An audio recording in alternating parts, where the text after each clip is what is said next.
A Rádio Rio de Janeiro apresenta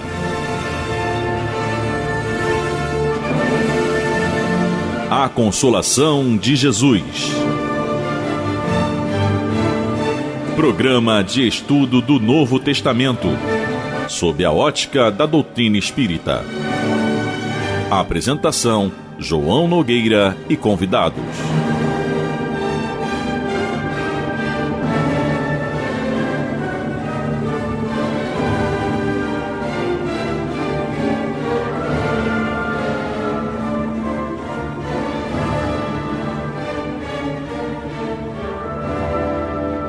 Meus queridos amigos e irmãos, aqui estamos nós uma vez mais com alegria renovada para levar ao ar o programa A Consolação de Jesus. Vocês já sabem, o programa A Consolação de Jesus é um programa que tem por objetivo o estudo do Novo Testamento à luz da nossa querida doutrina espírita, à luz do Espiritismo. E nós estamos aí semana após semana, porque o programa agora vai ao ar todos os sábados às 9 horas da manhã, com reprises às terças-feiras, 16h30. São 50 minutos de programa com esse objetivo: divulgar o Novo Testamento sob a ótica da doutrina espírita. E você pode entrar em contato conosco através do WhatsApp exclusivo do programa A Consolação de Jesus, que é o 21 98459 3950. 98459 3950. Bem, vamos então à leitura do trecho em estudo de hoje. Nós anunciamos semana passada que ia ser o trecho Jejuar em Segredo, mas foi um equívoco da minha parte.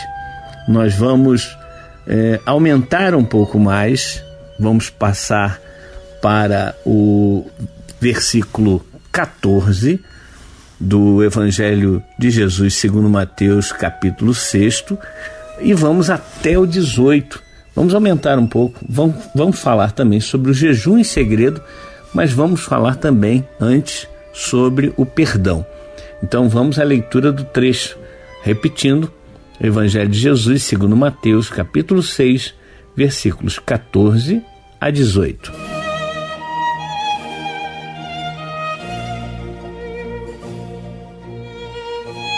Pois se perdoardes aos homens os seus delitos, também o vosso Pai Celeste vos perdoará. Mas se não perdoardes aos homens, o vosso Pai também não perdoará os vossos delitos. Quando jejuardes, não tomeis um ar sombrio, como fazem os hipócritas, pois eles desfiguram seu rosto, para que seu jejum seja percebido pelos homens. Em verdade vos digo, já receberam a sua recompensa. Tu, porém, quando jejuares, unge tua cabeça e lava teu rosto, para que os homens não percebam que estás jejuando, mas apenas o teu Pai, que está lá no segredo, e o teu Pai, que vê no segredo, te recompensará. É isso, meus queridos amigos e irmãos, trecho aí que nós lemos, ampliando um pouco do que nós dissemos na semana passada, mas que esse finalzinho, que são os versículos 14 e 15, é o finalzinho realmente do Pai Nosso, é o complemento que Jesus dá ao Pai Nosso, falando a respeito do perdão. E ele fala que se nós perdoarmos aos nossos irmãos, nosso Pai Celestial nos perdoará. E se nós não perdoarmos aos nossos irmãos, nosso Pai Celestial não nos perdoará. E com isso, o que Jesus quer dizer mais uma vez, ele nos dá um exemplo onde nós precisamos chegar, porém, o que ele quer é que nós alcancemos o sucesso, né? A melhoria, a mudança é dentro de nós. Nosso Pai, ele não nos perdoa. Eu já disse isso várias vezes e as pessoas às vezes ficam assim, como assim Deus não nos perdoa? Não, Deus não nos perdoa porque Deus não se chateia conosco. Deus nos conhece muito mais até do que nós mesmos. Deus sabe exatamente as nossas possibilidades e quando nós erramos, Ele não se incomoda, porque não atinge a Deus. Os nossos erros não atingem a Deus. Então quem tem que perdoar é quem se magoa, é quem se chateia. Esse é que tem que perdoar. Deus então não tem que perdoar, não perdoa porque Ele realmente não se chateia, não se incomoda, não se abala, digamos assim. E por que Jesus então disse que se nós perdoarmos, Deus nos perdoará, se nós não perdoarmos, Deus não nos perdoará? É exatamente fazendo com que nós entendamos que as leis de Deus estão dentro de nós e essas leis é que regem para onde nós vamos e que nós vamos receber de volta, e é por aí que nós precisamos compreender. Quero ouvir agora, não só sobre essa questão do perdão, mas também do jejum, os nossos irmãos participantes do programa de hoje. João, você já trouxe aí uma boa noção do que Jesus quis nos dizer, né? A respeito dessa passagem que está em Mateus, versículos 14 a 18, lá do seu capítulo 6. Não é? Com relação ao perdão, exatamente o que você falou. Deus está acima de tudo isso. Deus não fica magoado com você, Deus não fica dependendo, né? A gente não fica dependendo do perdão dele porque ele não se ofende de nada conosco, não é? Não acontece isso, tá? Mas chama a nossa atenção porque quando Mateus reproduz as palavras de Jesus, né? Porque se perdoardes aos homens as suas ofensas, também vosso Pai Celestial vos perdoará a vós. É um chamado, e eu coloco muito essa passagem de encontro ao que Allan Kardec trouxe para a gente no Evangelho segundo o Espiritismo, lá no seu capítulo 17. Sedes perfeitos, como perfeito é o vosso Pai. Não é? Então, quando ele traz para a gente ali toda uma ilustração, não é? Toda uma passagem importante daquilo que nós deveríamos fazer, daquilo que nós deveríamos realizar e conquistar em nós, para que nos assemelhássemos ao Pai, não ser perfeito como Ele é perfeito, porque isso não vai acontecer, mas sim nos assemelharmos, e vai de encontro a tudo que a gente ouve falar da espiritualidade, né? Quem nunca ouviu um bom espírito dizer para você o seguinte: faça sempre o melhor que você puder. Porque quando você indaga esses espíritos sobre perfeição, eles mesmo nos dizem assim: perfeição, nem eu sei ainda o que é perfeição, tá? Mas sei que a gente pode se assemelhar a ela, ou seja, procurando fazer sempre o melhor que puder. Aí sim nós vamos conseguir conquistar, não é? Essas virtudes e vamos nos assemelhar ao Pai. Mas ser perfeito igual a Ele, não.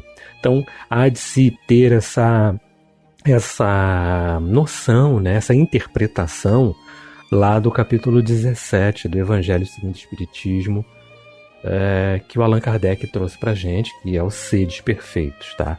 Então ali a gente vai encontrar também toda essa questão que envolve perdoar. Quando o Mateus diz para a gente aqui, reproduzindo mais uma vez as palavras de Jesus, é isso, é se assemelhar ao Pai, porque já que o Pai não se ofende, eu também preciso não me ofender, tá?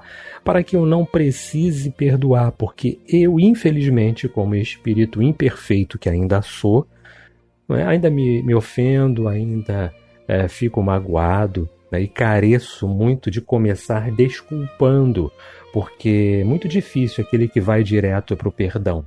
Nós começamos sempre perdoando, né? Ou melhor, começamos sempre desculpando, né? E não perdoando. Esse é o caminho, tá? Então essa é uma das primeiras passagens, uma das primeiras impressões que me passam nessa reprodução de Mateus. Tá? A outra questão importante é que ele fala do jejum. O jejum é um ponto também que nós precisamos desvendar de alguma forma. Porque aí, de novo, vamos cair lá, né, no Evangelho, porque o que macula o homem não é o que entra pela boca, mas o que sai da boca do homem, porque vem do coração. Porque vem de onde? Porque vem do pensamento dele, né? Então, jejum é o quê? É jejum de pensamento. É jejum de você não estar carregado de energias deletérias, de pensamentos maléficos, não é? Carregado de ações no mal, não é? Porque às vezes a gente nem se dá conta que uma pequena ação, né, de você nem falar, mas pensar mal de alguém, isso já é algo que deixa a desejar no jejum que você precisa fazer, tá? Então, quando ele diz lá no seu versículo 17, né? Tu, porém, quando jejuares, unge a tua cabeça e lava o teu rosto. Ou seja, vá sim, mas vá, né?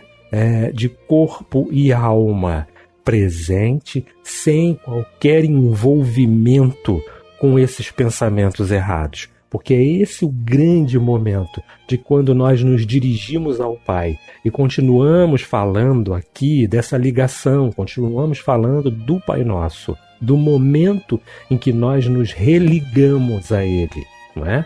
Porque precisamos nos religar a Ele o tempo todo. Precisamos dessas duas questões importantes. Fazer o melhor possível, tá? Sempre o melhor possível. E jejuar. Jejuar no que sentido? Não no sentido do que entra, mas no sentido do pensamento. Por quê? De que adianta eu, por exemplo, não fazer jejum de determinadas alimentações e falar mal da vida dos outros, e ir para a casa espírita observar A, B, C, D, não é? Olhar sempre a coisa errada. Eu lembro do Chico Xavier. Chico Xavier sempre dizia para a gente o seguinte: não percamos jamais a oportunidade de exaltarmos o bem. E a gente vê tantos e tantos outros espíritos nos falarem disso a respeito, não é? É algo de muita importância, é exaltar sempre o bem. É desse jeito, sim, que nós vamos conseguir nos assemelhar, não é? Nos assemelhar, tá? Fazendo jejum, tá? E procurando os caminhos do capítulo 17 lá do Evangelho segundo o Espiritismo, sede perfeitos. Renato, é exatamente esse ponto que é o mais crítico para nós, né? Nós ainda temos muita coisa para aprender, nós estamos ainda num estágio evolutivo muito aquém daquele que nós deveremos estar quando nós terminarmos todos os ciclos desse grande ciclo da evolução espiritual. Mas hoje a gente já tem pelo menos esse clareamento da doutrina espírita, do Evangelho de Jesus, que nos mostra, né, que é mais fácil nós vivermos sem estarmos, apreensivos, magoados, chateados com o próximo, e isso nos torna mais leves. A gente precisa exercitar isso. Mas é por aí mesmo, Renato. É por aí. Pelo caminho que você nos mostrou. E você, Léo, o que pode nos dizer a respeito desse ponto? Nós ainda temos uma mania de delegar para outras pessoas ou para Deus aquilo que na verdade é de nossa responsabilidade espiritual. Ou seja, nós ainda temos essa tendência de terceirizar aquilo que é, na verdade, atribuição nossa. Nós temos a tendência de terceirizar o nosso aprimoramento, a nossa moralização, o controle e digamos assim, a expulsão das paixões inferiores que ainda fazem parte da nossa forma de ser. a gente terceiriza até a nossa própria necessidade de autossuperação, ou seja, de superar aquilo que ainda há em nós, do chamado homem velho, em direção ao homem novo. E com a questão do perdão não é diferente. Nós ainda, mesmo que inconscientemente, através das maneiras pelas quais a gente se expressa, a gente ainda tem aquela tendência de colocar na mão de Deus ou nas mãos do Cristo o dom ou a habilidade de perdoar a nós e aos outros, como se a gente tivesse controle disso. E, na verdade, talvez aí haja além de uma certa preguiça nossa e que faz parte do estágio espiritual que nós estamos, também talvez exista aí uma vontade de controle ou uma certa até arrogância de achar que nós estamos prevendo ou controlando aquilo que Deus ou nosso amado mestre e amigo, maior mestre e amigo que temos, que é Jesus. E, na verdade, tudo aquilo que a gente lê da doutrina nos leva a pensar na responsabilidade que nós temos de aproveitar as potencialidades e as condições de evolução que nós temos. E eu falo em condições de evolução para evitar até a palavra oportunidade, porque oportunidade parece que é algo que cai de paraquedas, parece que é algo que alguém nos oferece de mão beijada. E uma oportunidade nós podemos ou não aceitar, é uma questão de querer. Quando eu falo em condição, eu falo de algo que faz parte da nossa necessidade de evolução. Uma oportunidade nós temos de trabalho, de dormir um pouco mais no final de semana. O que nós precisamos realmente focar são nas nossas condições de evolução e na nossa responsabilidade de aproveitar essas oportunidades. O que eu quero dizer então é que o perdão, a capacidade de perdoar, ela deve ser exercitada por nós e não deve ser terceirizada, porque é nesse processo de entendimento das situações, das nossas condições de aprendizado e de ressignificação daquela situação que talvez no passado nós tenhamos nos sentido ofendidos, e muitas vezes somos mesmo, mas é exatamente no momento em que a gente consegue ressignificar aquela situação que nos incomodou, que nos magoou, que nos provocou algum sentimento ruim, que nós temos a capacidade de perdoar. Ou seja, todo o processo de compreensão daquela situação que pode nos levar ao perdão e ao auto-perdão, que também é muito importante que a gente saiba perdoar os nossos erros para que a gente possa prosseguir, superar e aprender, tudo isso é da nossa responsabilidade. Ou seja, ao invés de querermos controlar as situações, ao invés de querermos controlar os outros, ao invés da gente ter essa pretensão de achar que Deus é que precisa perdoar, nós precisamos aprender a nos controlar, a filtrar aquilo que ainda há em nós, mas que não nos faz bem e que nós já temos a noção de que não nos faz bem. Ou seja, o que eu estou tentando enfatizar para os nossos ouvintes é que, ao invés de nos preocuparmos em controlar as condições externas a nós precisamos aprender a nos controlar, a controlar nossas paixões, a controlar os nossos anseios, a controlar nossas vontades e nossos desejos materiais, para que a gente possa colocar em primeiro plano a espiritualidade, a espiritualização, a nossa moralização. E é nesse sentido que o jejum deve ser compreendido. O jejum é uma forma de autocontrole. O jejum muitas vezes é visto simplesmente como uma privação ou como um instrumento que cria um sofrimento que teoricamente nos aproximaria de Deus. Ou seja, o jejum para alguns é quase uma forma de autoflagelação que mostraria para Deus o quão crentes e fiéis nós somos. Na verdade, como muito bem o Renato colocou, a partir do jejum nós conseguimos alcançar uma concentração e criar uma ponte com a espiritualidade que muitas vezes a gente não consegue exatamente por conta das nossas sensações. Então o jejum não é apenas a privação da alimentação. O jejum é uma tentativa de concentrar naquilo que é mais importante em nós, que é a nossa espiritualidade.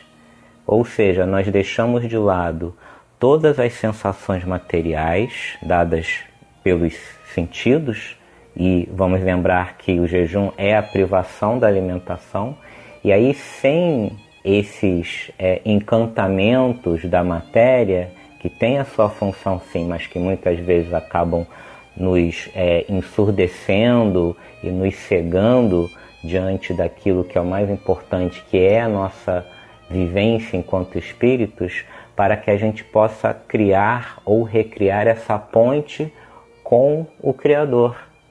É essa a ideia da religação ou do religare que Renato colocou, que eu estou reforçando aqui para a gente poder debater e refletir. Léo, exatamente. O ponto máximo para nós é exatamente o querer. Será que nós queremos efetivamente nos melhorar? Será que nós queremos realmente aplicar esse jejum que vocês dois acabaram de mencionar?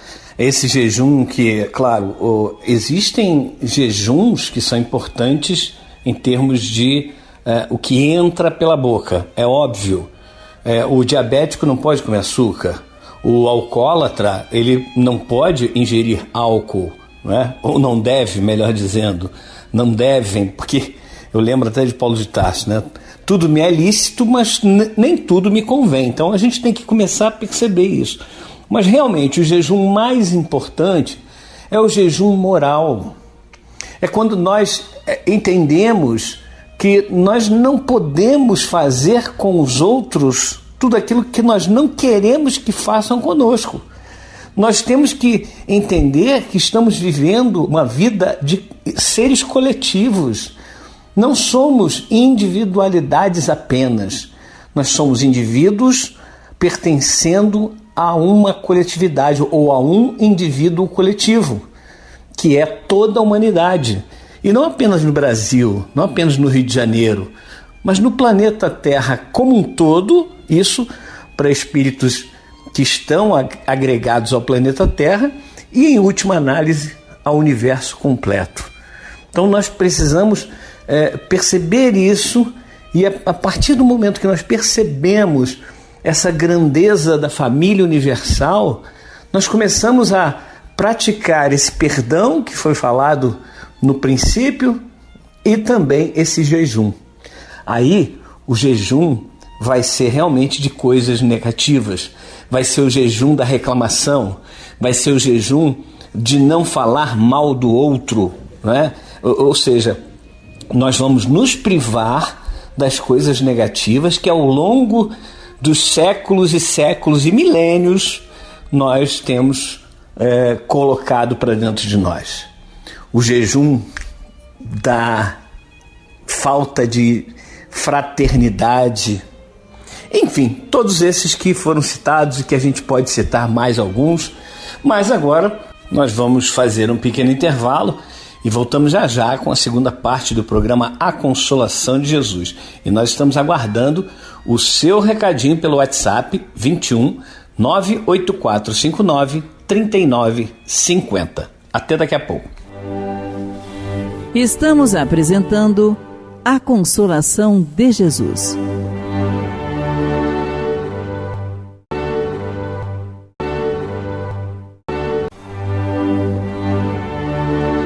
Voltamos a apresentar A Consolação de Jesus.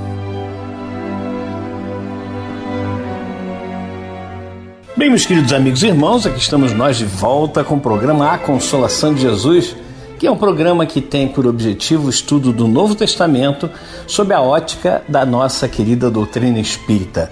Sem a doutrina espírita, que é a chave para a compreensão da Bíblia e de muito mais coisas que existem na filosofia e em outros campos que a gente pode ter aí noção, né? A gente não consegue realmente encontrar a porta de entrada nem a porta de saída.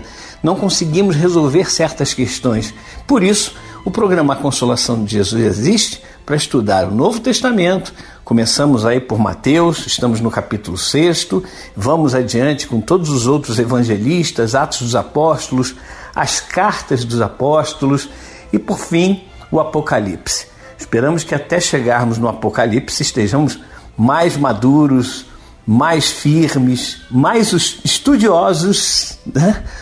E mais compreendendo melhor para podermos realmente trazer para nós esse estudo do Apocalipse, que é algo que me encanta particularmente. E nós vamos continuar aqui com o programa de hoje. Antes de dar a palavra para o Henrique Parente, eu quero dizer que vocês podem entrar em contato conosco via WhatsApp, por texto. Peço que mandem somente aquilo que tem referência ao tema abordado ou ao tema da semana seguinte, enfim, aos temas que nós estamos abordando no momento, para que a gente não saia do ponto central, do foco do programa, né? 21 é o WhatsApp do programa Consolação de Jesus, 21 98459 3950. 98459 3950. Mas agora nós vamos dar a palavra para o nosso Henrique Parente. É muito bacana isso tudo, quando a gente vê, percebe, né, os caminhos adotados por nosso Mestre Jesus, para que a gente preste atenção, né, nos ensinamentos, e que estes ensinamentos nos conduzem à compreensão de coisas que temos muita dificuldade mesmo, por conta, né, das miudezas mesmo a respeito da vida em todo sentido. A gente é conduzido pelas questões ou atraído pelas questões de ordem exterior quando temos um universo inteiro dentro de nós. Então a gente fica meio dividido, né, como se fosse uma dicotomia diante das coisas, né, vai para cá, vai para lá e fica dividido. Mas é assim mesmo, o processo é esse. Se estamos nós sendo orientados e despertados para uma essência divina que existe em nós, nós temos que aprender a dominar todas as coisas, não para ter o poder, como o homem mais ou menos entende o uso do poder, mas é uma outra forma de poder que a gente desconhece. E o exemplo maior é o próprio Jesus. Ele mesmo dizia algumas vezes: todo poder me foi dado nos céus e na terra. Minha vida eu posso tomá-la e retomá-la. No entanto, você vê Jesus permitir que as coisas aconteçam. Ele poderia ter evitado muitas coisas se eu quisesse. Quando ele é preso e Pedro reage, e ele diz assim: bainha tua espada, Pedro, porque quem mata a espada importa ser morto por ela. Acaso, se eu não quisesse, eu pediria ao Pai e ele enviaria 12 legiões de anjos para pelejar, ou seja, guerrear comigo. Ou seja, mas não era isso que ele queria, de jeito nenhum.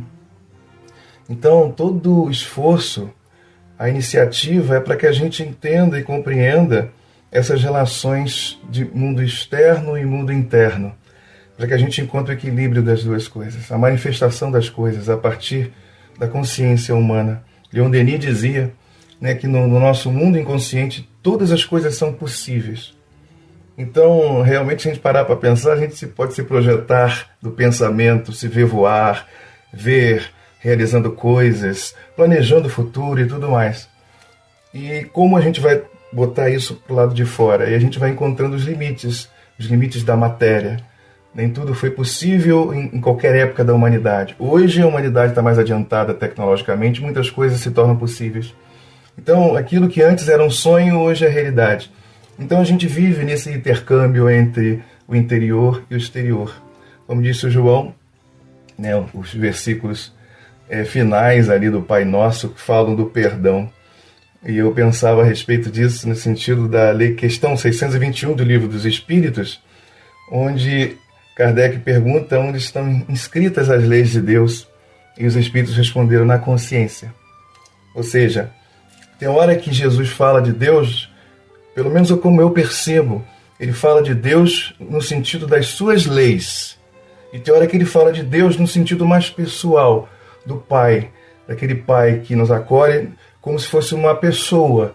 Ele nos dá essa noção, né? Nos facilita para que a gente perceba como funciona, né, as questões que envolvem o equilíbrio da vida, no seu sentido mais pleno. Aqui nesse momento, particularmente, do perdão, essa coisa do perdoar, Deus perdoar, e se o homem não perdoar, não é perdoado, fica esse jogo, né? No sentido da lei de Deus, das nossas relações com o nosso semelhante, com a vida como um todo.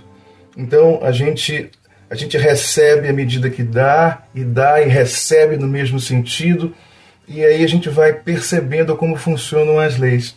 Como disse o João, Deus, no sentido pessoal, ele não tem necessidade de perdoar, porque ele realmente não se ofende. Ele compreende, conhece a gente, sabe das nossas limitações.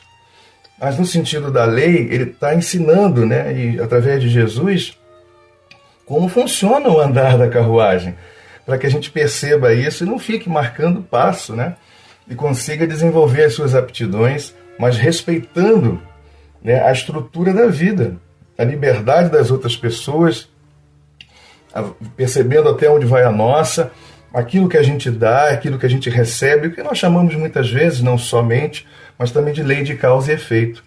Acho que vai muito por aí, essa questão do perdoar o outro e não ser perdoado, né? E para ser perdoado tem que perdoar, é nesse sentido da lei. Agora, realmente, concordo plenamente com o João e com o Renato e com o Leopoldo, quando falamos de Deus, esse sentido pleno, maior, do Pai que acolhe, ele ama, então ele perdoa realmente.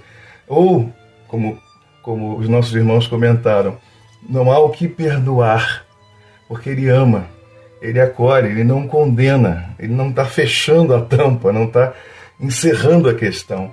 A prova disso é a reencarnação, é a oportunidade de sempre recomeçar e tendo o conteúdo que já desenvolvemos. Ele não anula isso, isso permanece dentro de nós, pode ficar lá caladinho, porque outras coisas precisam ser desenvolvidas, mas está lá dentro de nós. De alguma maneira a gente acaba usufruindo das conquistas anteriores. Isso é maravilhoso, isso é lindo, realmente é a lei de Deus agindo em favor de cada um de nós. Mais uma vez eu lembro Paulo de Tarso dizendo que todas as coisas colaboram para o bem daqueles que amam a Deus.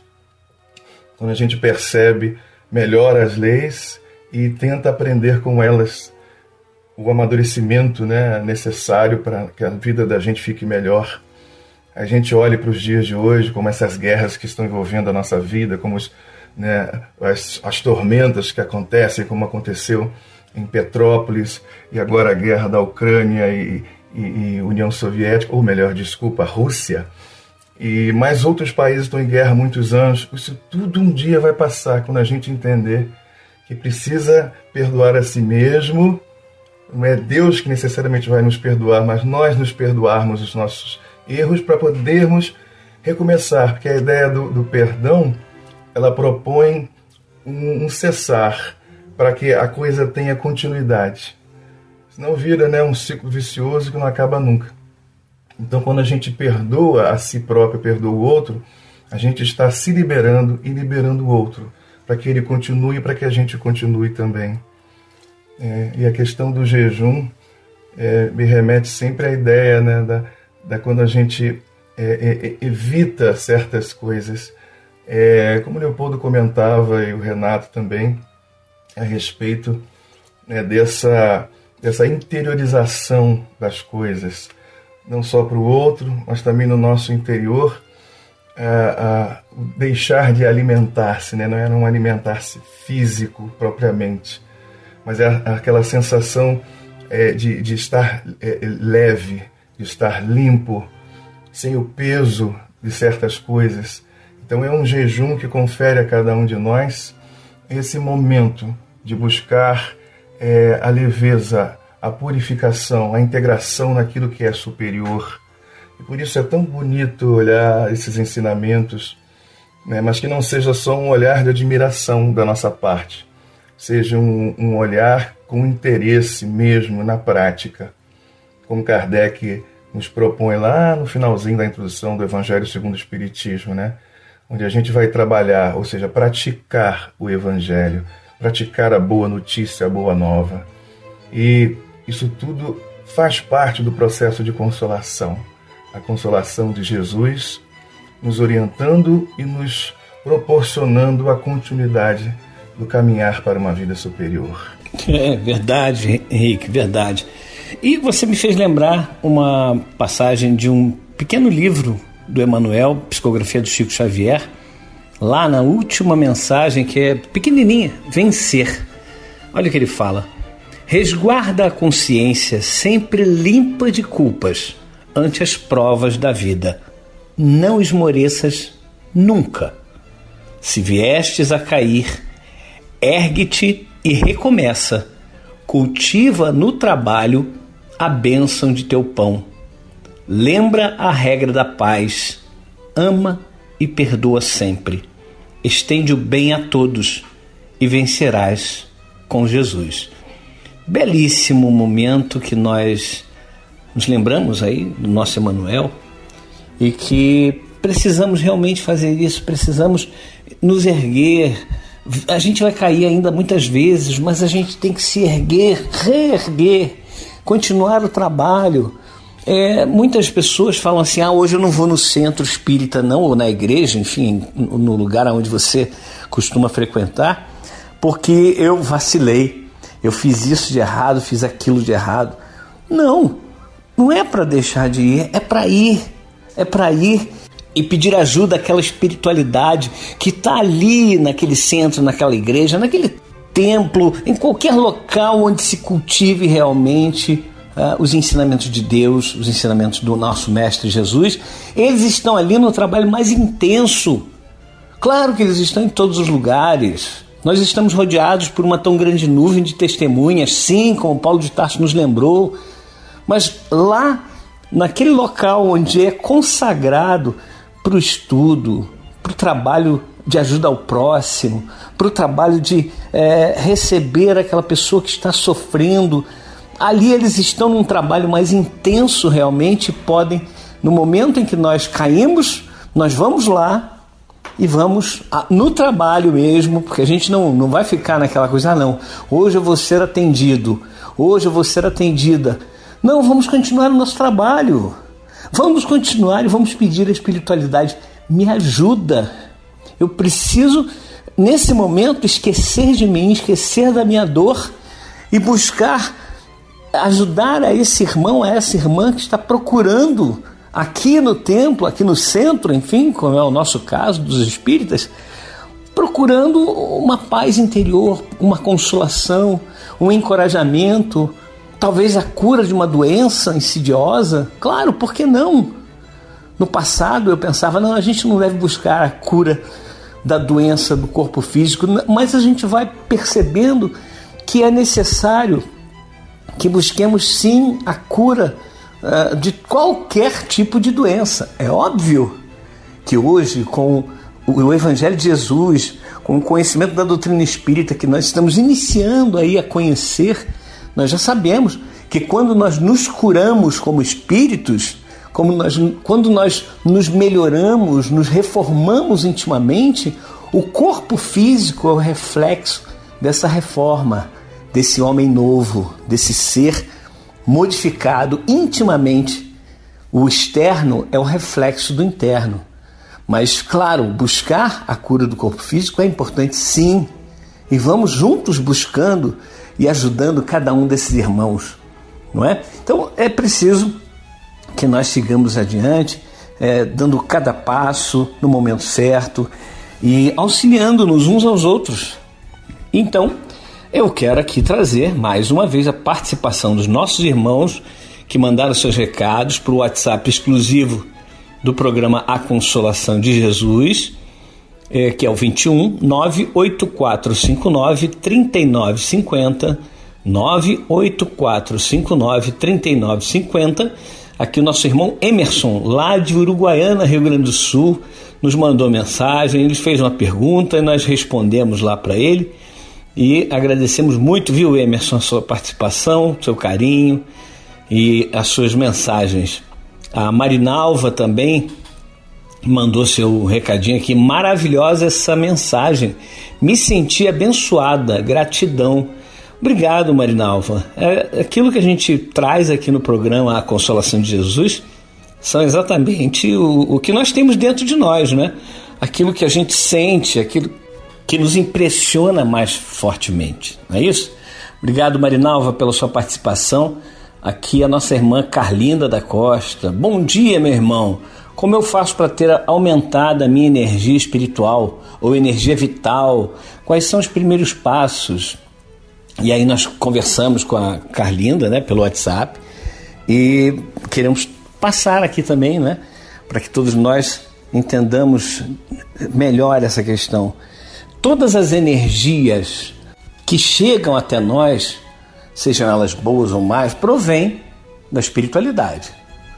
Se nós nos conectarmos sempre com o bem, mesmo que ainda tropecemos algumas vezes, nós vamos pensar algumas coisas erradas, sim, nós vamos às vezes falar alguma coisa errada, agir de forma equivocada, mas nós precisamos exercitar sempre pensar o bem, falar o bem e agir no bem.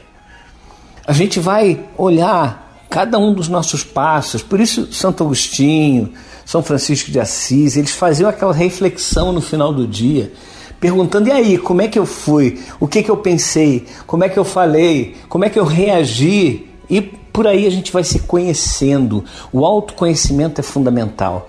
A partir desse autoconhecimento, a partir de nós sabermos exatamente como nós somos, ou pelo menos termos uma boa noção de como nós somos, nós vamos podendo então exercitar, fazer com que a partir desse momento nós busquemos a modificação do nosso íntimo. Sem conhecer o nosso íntimo, sem conhecer os nossos pensamentos, nós não conseguiremos nos modificar. Então é preciso nos conhecermos. O autoconhecimento é fundamental. E aí exercitarmos esse caminho do bem. Ao fazermos isso, sempre quando nós estamos trabalhando no bem, seja dando uma palestra, dirigindo ou participando de um estudo, levando alimentos para quem tem fome, levando roupa para quem tem frio, levando o básico para as pessoas, por exemplo, em Petrópolis, que agora passou um pouco, né, aquela coisa toda, até a guerra lá na Ucrânia começa a embaçar o que aconteceu em Petrópolis, mas eles vão precisar muito ainda, principalmente da questão das roupas, da vestimenta, fraldas, leite em pó, essas coisas todas, né? Graças a Deus temos tido muita ajuda, mas toda vez que eu olho alguém levando, ou melhor, trazendo aqui para Petrópolis, né? Que eu estou em casa gravando, eu vejo as pessoas assim com uma energia maravilhosa. E é isso, quando nós estamos de alguma forma fazendo bem, trabalhando no bem, pensando no bem, essa energia vem e realmente nos preenche. Tá bom, Carlinda? É isso aí, vamos em frente. Obrigado pela tua participação. Obrigado também pela participação da nossa irmã Elizabeth Coutinho, da nossa Elisa de Campo Grande. E nós vamos então terminando o nosso programa de hoje, lembrando que na semana que vem teremos a continuação dos estudos do Evangelho de Jesus segundo Mateus, no capítulo 6º. Então será a partir do versículo 19. No dia nós vamos falar melhor o tema, mais especificamente, porque a gente vai procurar ali qual realmente é o tema. Vamos elevar os nossos pensamentos a Deus para fazermos a nossa prece final.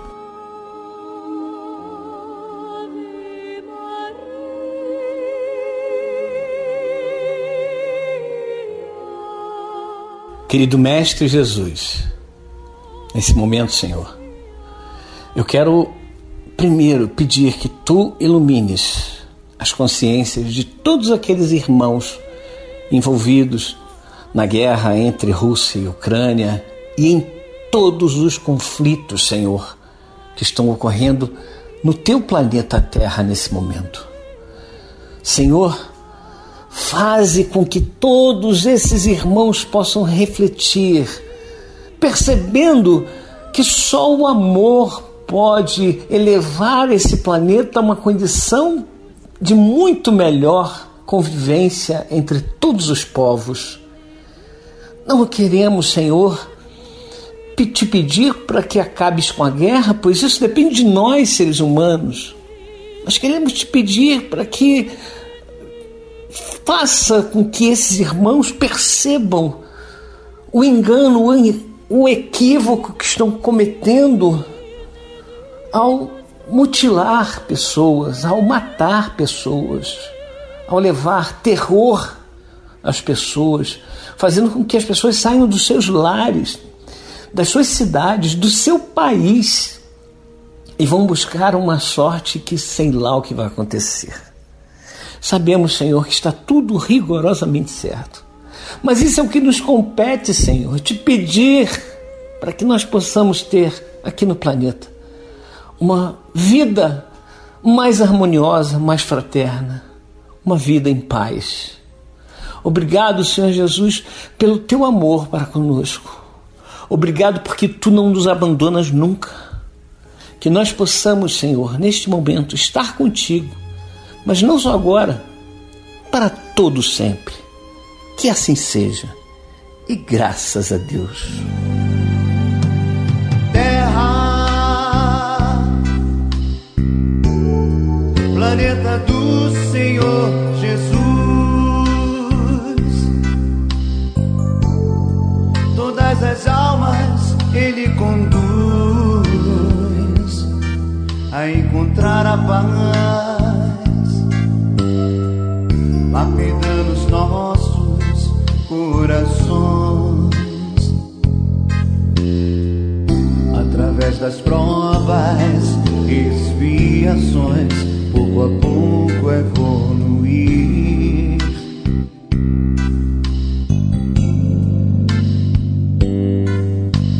Viver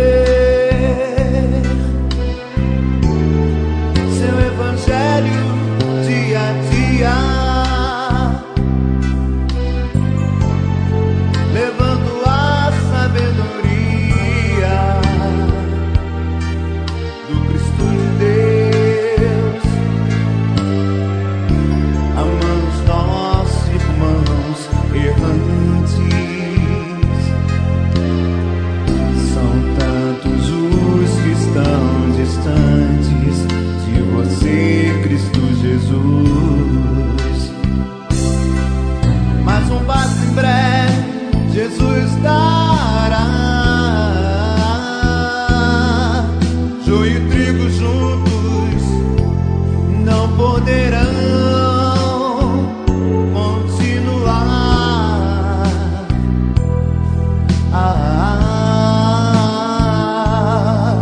Pois a terra não será mais de provas e expiações, pois aqui só poderá continuar o rebanho único. Que seja feita tua vontade, Jesus. Muitos guardam este dia com amor no coração. Quem semeou o teu amor poderá continuar aqui no teu planeta.